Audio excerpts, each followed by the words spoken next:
me the power say Osono adwane free asante mem ekosrem. Osono adwane afri akan mem ekosrem because mo ntimi ahwe Osono so yie. Abokagu. Osono kokoko no eba gegem. When I was in the party for 17 years, all the sacrifices I've made for the party because of your greed. Ejebo eja enya belande enra en MPP omuyi aya mo flag bearer obedi omanim say sabio o ma challenge eye yan ka say man panyin a edna tena so awie as say enche ne de betena John Dramani Mahama no na showdown ni nyina no showdown no akwa show up akwati honorable enye Ghana for ya ena mo amoye say no can no vote ena say mo dada kan Agyapong amani sika kakra aka e wona bank account tum no oda ya akwantu amasika no ase ken kafra wan na sema akoso pa de abusua ken isu yenko hemla Abokagu. Boka. Tem tira nura ko sika ko tuai. Oma. What you say? We can't continue. Wow. We can't. Osono kokoko no eba gegem.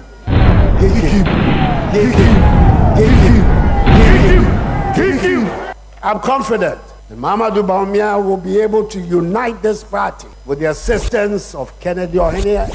and Agyapong,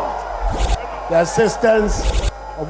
Free Akoto, Adenimo, and all the other contestants, and provide us the strong leadership that will take on the NDC in 2024 and inflict a third successive defeat on John Dramani Mahama. When I was in the party for 17 years, all the sacrifices I've made for the party because of your greed, ministers of the greed, chairman for greed, and now I'm giving them thanks. I'm not like Allah, who's so gentle. Let them try, and they will see what will happen. Let's see your magic galaxy. Whether you like it or not, for the youth of this country, I'll put my life. Ghana this my Ghana tie for am so fa dwempan aka Enkrata mu King Kong aka Fufokin aka Bearman fa enye form aka Mitwana Omatiem Mr. No Pressure with much pressure by the foul. That's after Mr. International Man. Ye kasa chere wi ase bi muso kasa de che eomnamfo. Abusua what would the Ghana for any MPP for no omda ye honorable Agyapong because Canada Japan na ngasa no en agitum dada say sia no say yafa Bawumia ama wono ngasa wo ba ono oye bogus Canada Japan nim say oye bogus enti dada no e ma say bi showdown na kokoye ni nyina no ankwa ngosi ba bia o kasa no e too much Canada Japan nim say bi ono ngasa no ba bia oye MP na ngasa no enya de papa bia e na waye e wo hoda ma omo na kan pese ono ba be take lead e wo Ghana. Hey, MPP. Sabi asantini bia no anasa kan ni bia no bedi samanyoko no so bia mu da ensi da. Me the power say Osono adwane free asante mem akan mem ekosrem. Osono adwane afri akan mem ekosrem because mo ntimi ahwe Osono so yie. Enwe na mo de mo Osono nyina na enye. Mo ntimi mo Osono de papa bia ani. At the end am so like setia Osono de a. Ene Osono pa kire say nipa ye friend eye John Dramani Mahama Utimba asante memu ebeye nyapade wo ho ebeye na opa o ma mo asabio muyi ne boni aye no Osono se ono ono penasem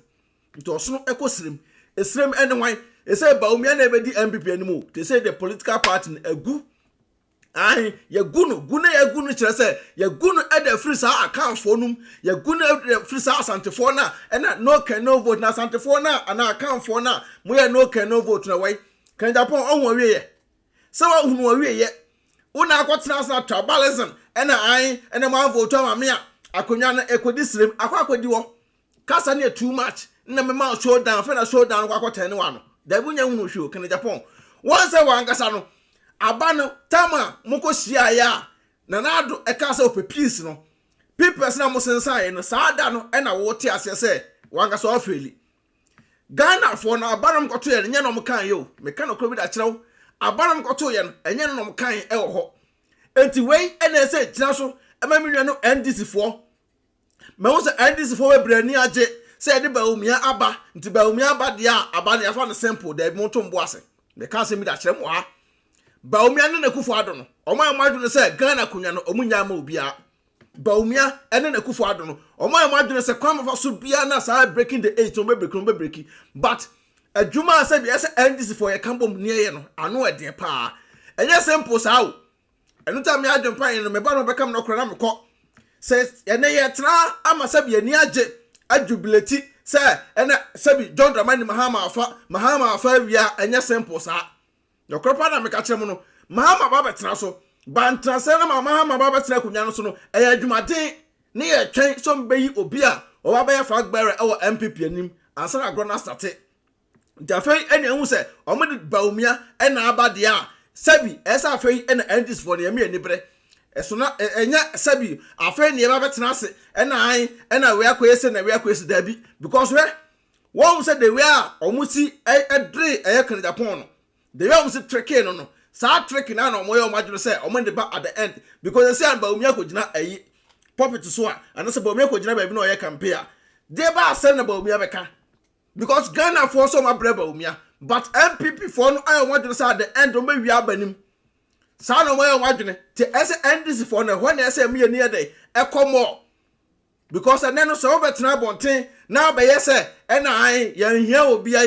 a sa NDC for ni bia number bonten omo from so called bloggers on ba bonten be yese ena Mahama hia obi a no ene sa bra bonten na beka sa se Mahama hia obi a Mahama hia ni papa John Dramani Mahama ehia nipa set ene china nipa dodo na pu agu na chi na sabi nipa na bedi na chi no papa na wo mu no ene asem no because obi wo ho a ene no obedi wa chi na sabi ade a wo petre wodi wa chi o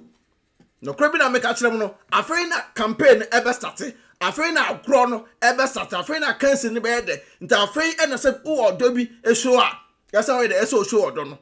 because the see ane de asem mo prepare efurani sabi efurani so etia na sabi ewiase esuma ye de aba sesia no Mahama de akonya no afa awie sa na obi aye de ehu no sa na me adwempan me hu no but MPP for so am adwene say chenchene twan omumfre amamu no so efa Mahama ema metena so but Mahama tena wa betena so no nyankopon ena edato ya na me hu nipa bi mu wa abrochire na omo kanfo Bawumia omo kanfo Akufo-Addo na omo te abrochire a wona wo te abrochire ka Bawumia na Akufo-Addo no adna ntu nkotena Ghana sa amamu ne ya amamu ne nya o enkoye Akufo-Addo amamu no ene Bawumia de enkoye kitekete kura but omoye omadwo still na no Akufo-Addo pese oja dimbi to o say o free ho no wasama ne vice ena aba bato aso ntomo ton Ghana eman no nya de ese bi e bepene so all dom da kan Agyapong saa de na no mpese 2024 no omde Mahama no mo ka Ghana fo anotum but ese obi ama ne ne de eda ho no so mo ni da ho a Mahama kunya no de watena so awie but nya afi ne kwa court konabra saa court konabra no enu ntom change saa EC no te so no a mo de wo fro abetena so no sa de be ya court konabra no nya de best me for the simple saa enya so simple saa o the way anyoma kika kɔ no enya simple saa enti ne we end this ni na ma trimi ode saa fi ne we chiche position we chiche we ya menua yen kɔ nkotodwa nim ne mo mpaye sabi ne enwunsa na nanom enya adwuma no enwie because I said driver ene de wotwika akɔ asaba fie tio driver ni ene de wotwika akɔ asaba duru fie asodwem enya driver ne de kɔ ya wa ma fie nti say Mahama akonya ne de ene de ya but de be ena sabi ye wa chire ne be da support no it's about time ese NDC for nyina musolo waka na mmamu nyuma mu ye dene mmamu nsam kan mu ye dene mama nneoma bia ekoso no enya de na campaign time no de enya asem kuma because Bawumia na oteso no why na so no betuska edegum backdoor say na be ya eduru a what I say pull agent for ni nyina no obetuetu skada mo nti we NDC ni bia pull agent bia sabi ogina ho akwo na ko gina na nchen ma obia chance kra because yes I know man the way Bawumia afo so atimi ebeteki lead no Bawumia be na so ndo no snake and the glass won kasa ya John Dramani Mahama so no enkasa say dindin for me no be hia sa dindin for me no ma be hia say hwan na be wini Mahama wini awie ye nya konwanum efama MPP for no say oman no so de oman ni yi nto ya MPP ni a forget yourself count yourself out NDC for no yenteki lead nefa 7 kunimdie no emra wiye ne sekela ebede ebewula show Bawumia ebewula show peace out Odo mi kokro ma ba o na mpato ko edo he ma mi wo fa bie mo se me send ni ska wo Ghana ma me na so wo fa send ni ska ni kwa so kokro na ma ye ne dey tuna fi na send there e kwa bet na me announce tap nka dia tap send na no so ye dia apo aba obia da no dugu no phone so na wo dey register the send ska kofi ayente na hwe sir na wo kwa bo ko trace ka extra ma mesrew me kan for tap send amount so you so iPhone and also betam no akọ app store no download the go phone so Android phone so no akọ Google Play no download the go phone so mesrew and I will send this so mesrew o first transaction be no we so wo hia promo code no so ba adwempahene adwempahene e da go yes ntimpacho wo bogu ma wo Europe nko da wo benya €5 free before the some party for some can tap send e da ma wo America so ne Canada dia mama $10 to miss now man how oba ho for say enko abonte no bi akose ope mpacho wo biara no na eko some nkwa bekwa abonte de ma download this see atena fie mpacho na relax no one say mpie kwa abonte bi mi hu say me kwa abonte mama na ade a am de krompo ni say first one no so credit card nko a ene de tap Paul amante mo say dikanfo obehu ye mobo wo se unsu normal bank card utimi dey register SNS ka kofi asem atadwe yate dene ti tap aba ama hiafo se SNS ka nko Ghana na rate no so kama yenche bi bia mama mesraw me ka fama on se wani age enu nie me ro ye bad power and tentem ti mesraw promo code bogum na ho hia me adempine nanya €5 free no more Canada so ne US so so benya $10 say your day me ade for the uni se me na tap ya kama tap send abusia rate mo hene auntie is na from you hello auntie is mo we POP no any TV unit no na few painting no so any company na kama Anaspo Enterprise na who pictures was na mama okay mama hwe wow I didn't ever say akwa me fi look kama Anaspo Enterprise wait a minute ko di 1000 chem sister na minister there ne da na wo si na say Anaspo Enterprise anu ko ni POP ni fi painting ni bibia de ma no anti sinya me hira we de o ma Anaspo Enterprise wa ye me fie ne kama pa me ko mi sister o bra